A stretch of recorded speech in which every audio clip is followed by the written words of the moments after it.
Mateus capítulo 5, versículo 8.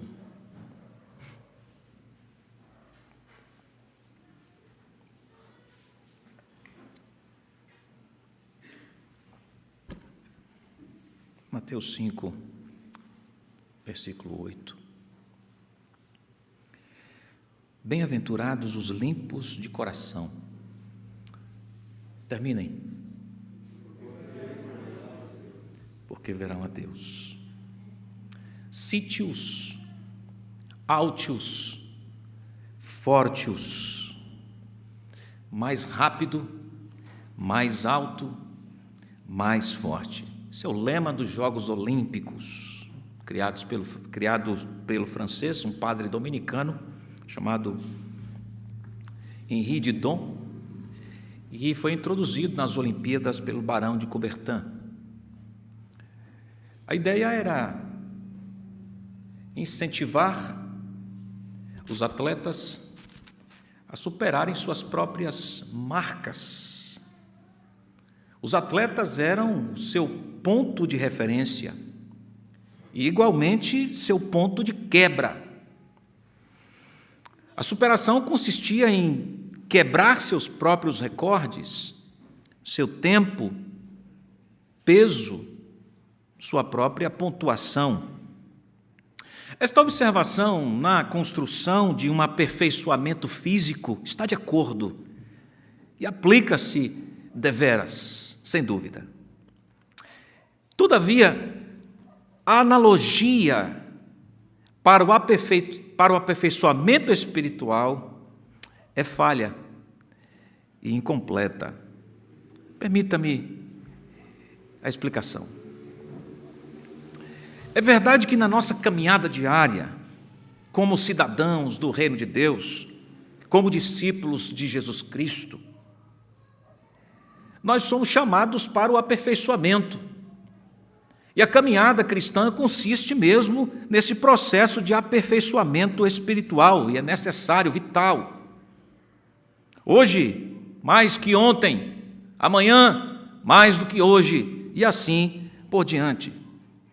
Todavia, o ponto de referência não somos nós mesmos e nossos limites, mas o perfeito atleta, descrito em Hebreus capítulo 12, como o corredor que terminou a carreira perfeitamente, e é a razão da nossa carreira da fé, chamado lá no texto mencionado de o autor e consumador da nossa fé, Jesus Cristo. É como Ele que somos chamados a correr a carreira da fé e não fundamentados no estabelecimento de ultrapassagem de nossos próprios recordes ou recordes. É para Ele que devemos olhar, e é só por Ele que Deus nos permite ser seus cidadãos, e é só por Ele que podemos ver Deus. As marcas desses cidadãos são apresentados aqui em Mateus capítulo 5. Nós já fomos edificados até aqui com os ensinamentos dessas marcas relacionados às bem-aventuranças anteriores, a partir do versículo 3. Todas as marcas vistas aqui no Sermão da Montanha, especialmente nesses primeiros versículos do capítulo 5, são formadas por uma verdadeira consciência acerca de quem Deus é. Esse é o ponto de referência. Quem Deus é. E porque esse cidadão vê quem Deus é, ele pode se enxergar a partir de Deus.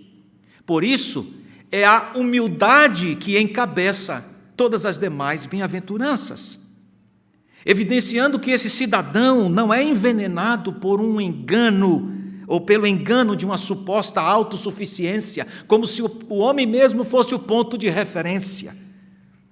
A humildade que nutre o seu coração revela sua total dependência de Deus. É importante destacar que estas bem-aventuranças estão todas entremeadas, estão interconectadas, uma depende da outra, não podem ser vistas e tratadas à revelia das outras. Uma está interconectada à outra. Observemos. O cidadão do reino dos céus reconhece sua dependência de Deus. Então ele olha para si mesmo, vê suas mazelas, sua miséria espiritual, seu total demérito, ele é pobre de espírito. Em consequência, vive quebrantado, se aproxima de Deus choroso por sua condição pecadora. Então, ele chora. Desse modo, se torna manso, como uma correção do desvio natural da queda, e que o homem não quis se submeter à vontade de Deus. Então, agora ele se sujeita à vontade de Deus, isso é mansidão. Ele submete a sua vontade ao controle de Deus e não mais às suas próprias vontades. Tomados por esta sóbria consciência da necessidade de Deus, ele se dirige desesperadamente, faminto e sedento, por aquele que pode unicamente ele satisfazer o anseio de sua vida. Ele tem fome e sede de justiça. Como expresso no diálogo de Jesus com a mulher samaritana, registrado em João capítulo 4, aquele que bebe da água que eu lhe der nunca mais terá sede. Pelo contrário, a água que eu lhe der será nele uma fonte a jorrar para a vida eterna. Esse cidadão do céu é saciado e interminavelmente sempre quererá mais dessa fonte, desse relacionamento gracioso com o justo, Jesus Cristo. E porque se acha junto à fonte da justiça, ele se torna misericordioso. Bem-aventurados os misericordiosos, porque alcançarão misericórdia. Isto é, esse cidadão exala o amor divino que o alcançou, então se solidariza, compartilha, reparte esse amor com os outros, substituindo o ódio pelo amor, pelo ser generoso, dadivoso. Percebe como estão todas estas bem-aventuranças conectadas? Hoje seremos lembrados e edificados pela bem-aventurança do versículo 8. Bem-aventurados os limpos de coração, porque eles verão a Deus. Como temos dito, o caráter das bem-aventuranças é sempre espiritual. Por que o cidadão do reino de Deus é limpo de coração? Primeiramente, fundamentados no tema de hoje, limpos para ver. Limpos para ver. Primeira razão pela qual o cidadão do reino dos céus é limpo de coração, é porque ele reconheceu sua impureza interior. Ele reconhece sua impureza interior. Lembremos-nos, irmãos, que o evangelista Mateus escreveu esse evangelho tendo os judeus como seu público primário. E o que estava permeando a mente dos judeus no contexto da chegada de Jesus, antes do cumprimento da profecia da chegada do Messias? A promessa de que Deus libertaria o seu povo por meio do Messias. Essa promessa era conhecida por todos os judeus, não só era conhecida, como era esperada. O seu cumprimento era esperado. Acima da condição de opressão social que os judeus viviam naquela época, sob o jugo romano, acima do vazio do formalismo da religiosidade legalista da época, que não atendia aos anseios do povo, a própria liderança espiritual pesava sobre o povo quando ela mesma nem conseguia cumprir o que cobrava do povo. A incapacidade do povo de cumprir as demandas da lei revelava a condição espiritual de desespero. Era esse cenário que antecedeu a vinda de Jesus. Um povo que esperava, mas vazio das tentativas humanas de suprir. Não é à toa que o evangelista Mateus utiliza a palavra limpo pelo menos 15 vezes nesse evangelho. E na maioria das vezes tem o sentido de rito cerimonial. Porém, para o que apontava o rito cerimonial do Antigo Testamento? Para o quê? Quando você lê o livro de Levíticos, por exemplo, apontava para quê o livro de Levíticos? Todas aquelas cerimônias de purificação. Não era para a necessidade da integridade do coração do adorador? Sim. Apontava para a necessidade de integridade do coração do adorador. Embora os desvios dessa essência são vistos na história do povo de Israel, Jesus vem para apresentar seu Pai, olha para o interior do copo, não para o exterior, mas para o interior, para o coração, e trabalha proclamando o Evangelho, levando esta palavra transformadora ao centro da vida, o coração. Essa é a tônica clara que acompanha a pregação de Jesus. Não somente aqui no Sermão da Montanha, mas estava presente como pedra de toque em todo o seu discurso. Jesus fala da integridade da apresentação do adorador que comparecia diante do Deus Santo. O que Deus exigia desse adorador? Não é esta a pergunta feita por Davi no Salmo 15? Quem habitará na presença do Deus Santo? E ele responde: o que é limpo de mãos e puro de coração. A referência trata-se da qualidade daquele diante de quem o adorador se apresenta. A necessidade de limpeza tinha como ponto de referência o adorado, não o adorador. O adorador deveria ser íntegro, porque aquele diante de quem ele comparecia para adorar, isto é, o adorado, era santo.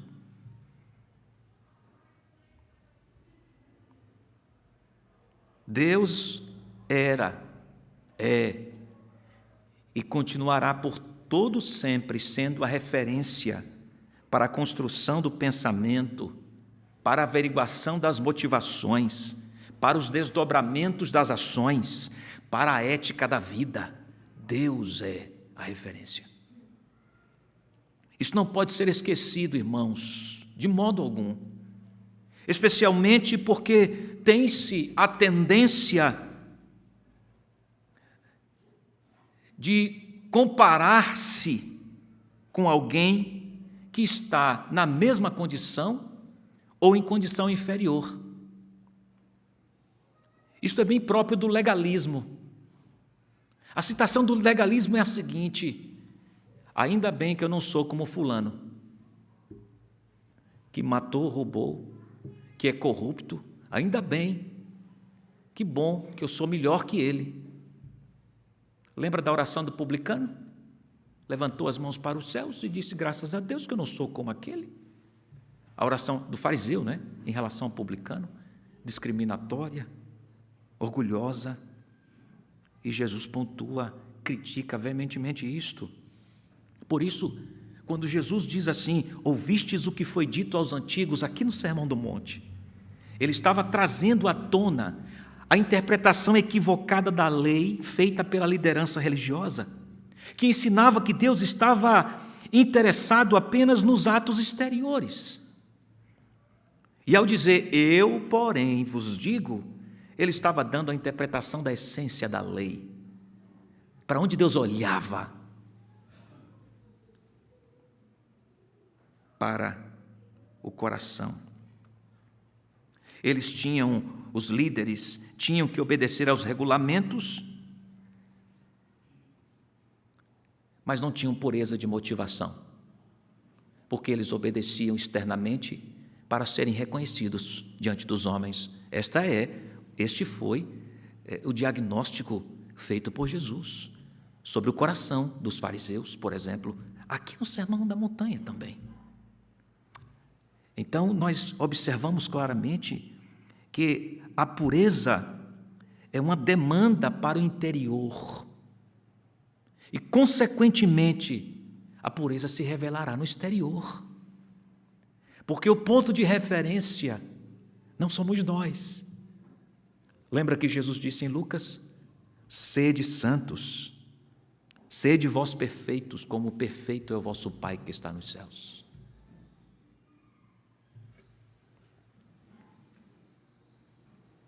Quando nossas motivações agradam a Deus, nossas ações também agradarão.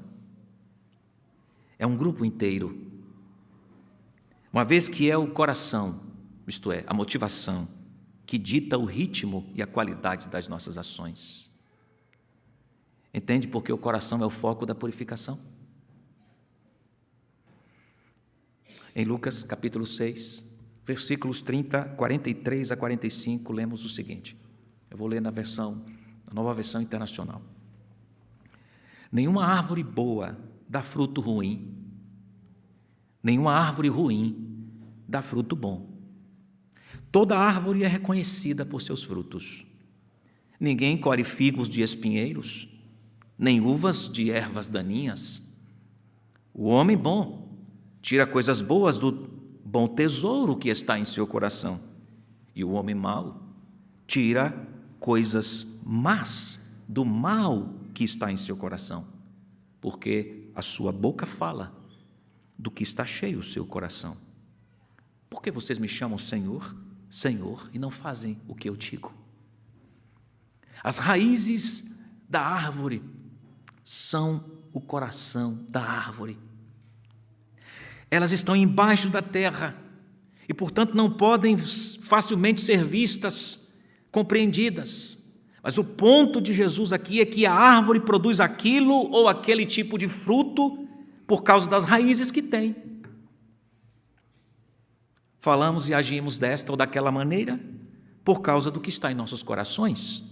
Mateus 23, versículos 25 a 26. Vocês se orgulham do seu comportamento correto, no entanto, o coração de vocês é uma confusão, revelou Jesus. John Stott escreveu que o problema do coração é o coração do problema. Por isso o clamor de Davi no Salmo 139, cria em mim, ó Deus, um coração puro e renova dentro de mim um espírito inabalável. Depois ele diz, sonda-me, ó Deus, e conhece o meu coração. Prova-me e conhece os meus pensamentos, motivações, coração. E vê se há em mim algum caminho mau e guia-me pelo caminho eterno. Portanto, a sábia orientação consiste em, sobre tudo o que se deve guardar, guarda o teu coração, porque dele procedem as fontes da vida. Provérbios 4, 23. Considerando que o coração é enganoso, nas palavras do Senhor Deus mesmo, João, em Jeremias 17, e que é mais corrupto, desesperadamente mais corrupto do que todas as coisas, e Deus demanda do coração humano pureza, como podemos estar diante de Deus se o nosso coração é impuro?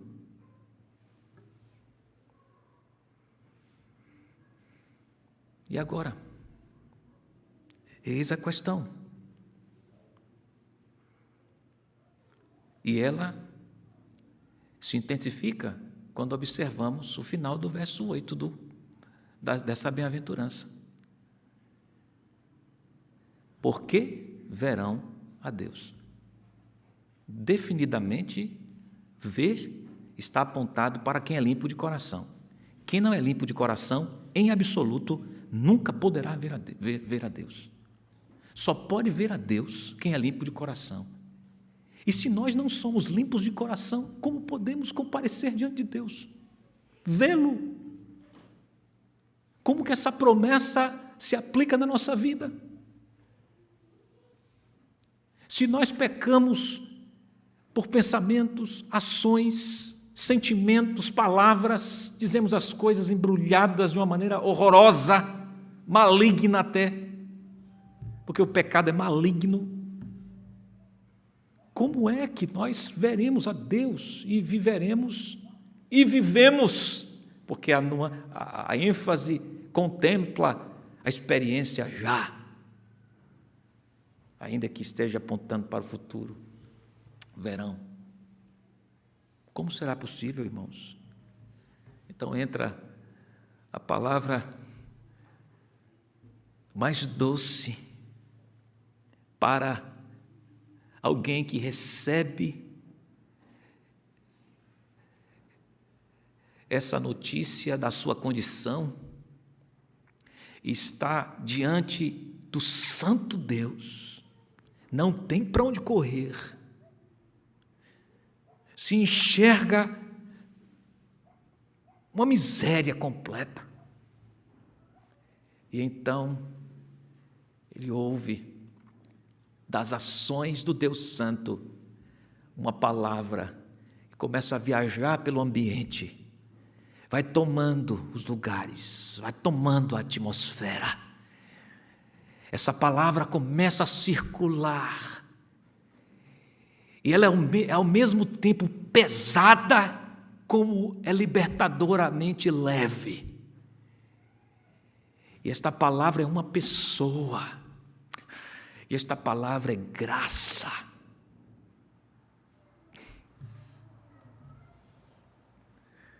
Graça é o que nos permite estar diante de Deus.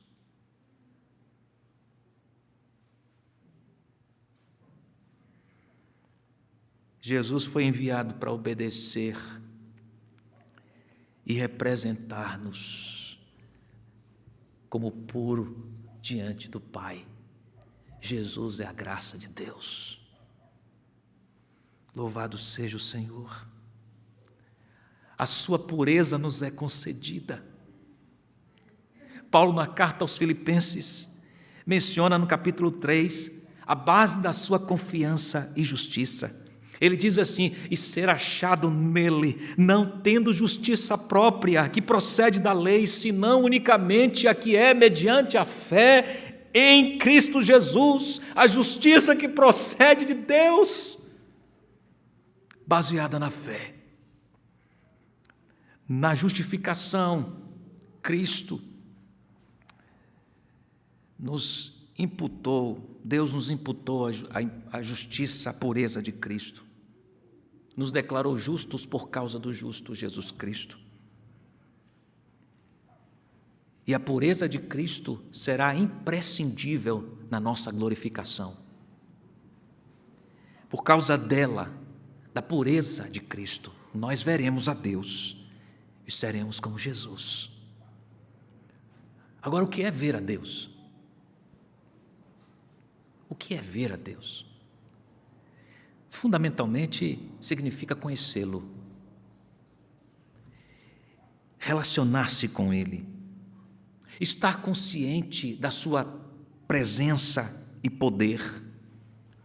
E só por meio de Cristo Jesus nós temos esse acesso, isto é, para nos relacionarmos com Deus, de termos a consciência da sua presença e do seu poder e de experimentarmos de sua paz. Esse acesso só é possível por causa de Jesus, a encarnação da graça. É por esta via que entendemos a resposta de Jesus ao pedido de Filipe: Senhor, lembra? Mostra-nos o Pai. Filipe pediu isso para Jesus. Mostra-nos o Pai, e isso nos basta. Jesus respondeu: Filipe, há tanto tempo que estou convosco e não me tens conhecido. Quem me vê a mim, vê o Pai. Quem me vê a mim, vê o Pai. Ah, meus irmãos, é em Jesus. Somente por Jesus que nós temos relacionamento com o Pai. Eu sou o caminho, a verdade e a vida. Ninguém vem ao Pai senão por mim, disse Jesus. João 14,6. Diz o texto bíblico nessa bem-aventurança, Mateus 5, de que os limpos de coração verão a Deus. Nós já vimos que limpos para ver se torna possível quando se reconhece as impurezas. E só se reconhece as impurezas quando se está diante do santo Deus com os olhos abertos, e os olhos só podem ser abertos quando a graça, Jesus Cristo, os abre, transformando o coração. E Jesus opera essa transformação, vindo e fazendo o trabalho que nós não conseguíamos fazer, isto é, ser perfeito em tudo, motivação e ação. Jesus sabe o que é amar ao Pai de todo o coração, alma e entendimento. Jesus sabe o que é isso. Nós estamos aprendendo com Jesus o que é isto. Nós ainda não sabemos inteiramente. Estamos aprendendo dia a dia o que é amar a Deus de todo o coração. Mas Jesus veio para nos ensinar como é que é isso. Olhando firmemente para Ele, o autor e consumador da nossa fé. E o verbo ver, que é uma promessa, verão a Deus, que se encontra aqui em Mateus 5:8, nos remete, é verdade, a uma ação futura. Porém, a construção grega transmite a ideia de uma realidade contínua, agora. Nós experimentaremos em sua plenitude isto lá, mas já começamos a experimentar isto agora. Isto é, nós já vemos a Deus agora. Ou seja, nós já nos relacionamos com Deus agora. Já experimentamos da doçura de Deus agora. Já somos pacificados pela doce presença de Deus agora. Já somos guiados pelas ternas misericórdias e consolação do Espírito agora. Agora. Já temos experiência no melhor relacionamento de todos, o relacionamento com Deus. Agora. E será pleno lá, no último dia. Nós o veremos plenamente lá, no grande dia. Nós nos relacionaremos com Ele plenamente lá no grande dia, no dia do casamento do noivo com a noiva. Cristo e sua igreja, mas já desfrutamos das bênçãos de vê-lo agora. Desfrutamos agora do seu cuidado, do seu amor, da sua providência, da sua direção. A sua palavra nos conduz, lâmpada para os meus pés é a tua palavra e luz para os meus caminhos. Agora, esta condução é real. A lei revelava a maneira de agradar a Deus. Mas o homem chamado à santidade não pôde trilhar o caminho da santidade por sua própria força. Ele falhou.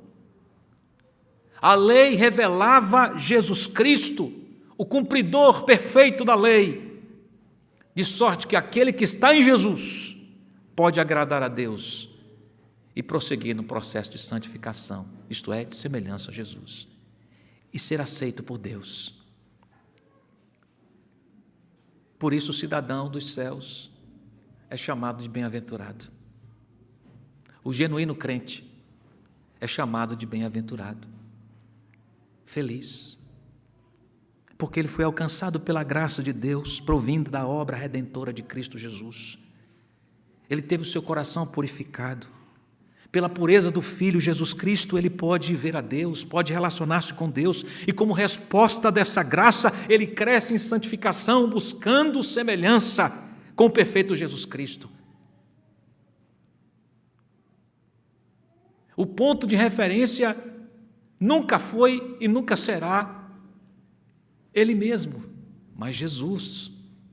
Ele corre se espelhando em outro, não em suas próprias marcas, potencialidades e recursos, mas nos recursos de Jesus Cristo.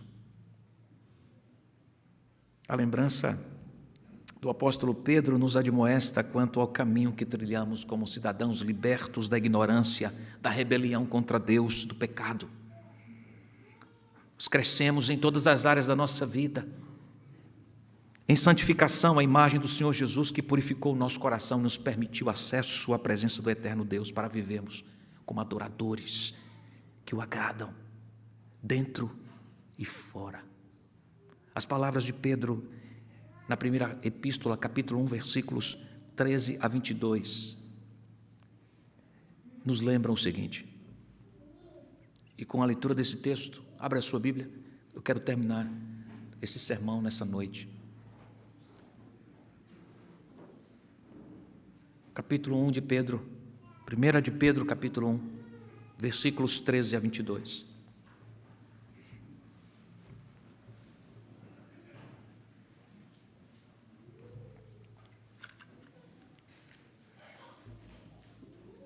Diz assim a Bíblia, a palavra de Deus. Guarde esse texto no seu coração, tome um tempo essa semana para meditar nele.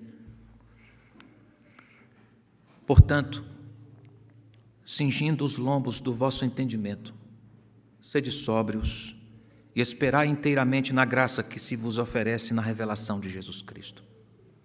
Como filhos obedientes, não vos conformeis às concupiscências que antes tinhais na vossa ignorância, mas como é santo aquele que vos chamou, sede vós também santos em todo o vosso procedimento, porque está escrito, sereis santos porque eu sou santo.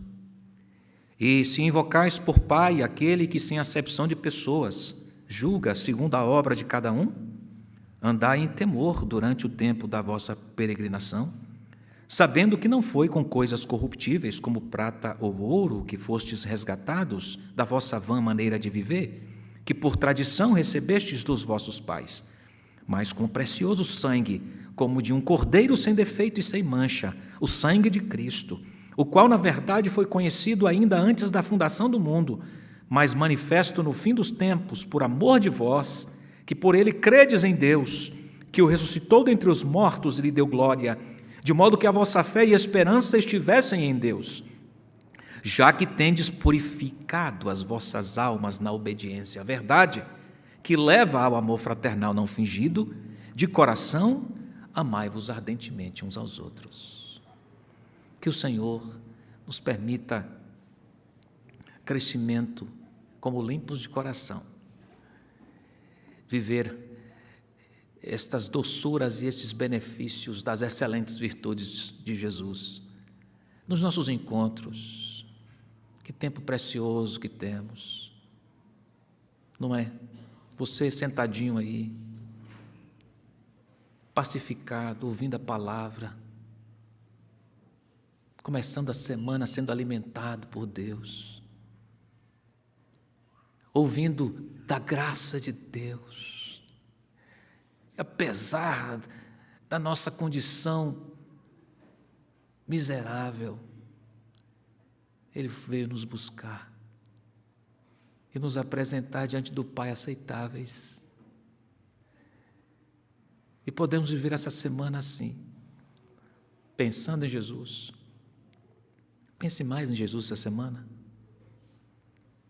Falando de Jesus. Fale mais de Jesus para você mesmo essa semana. Proclamando Jesus aos outros.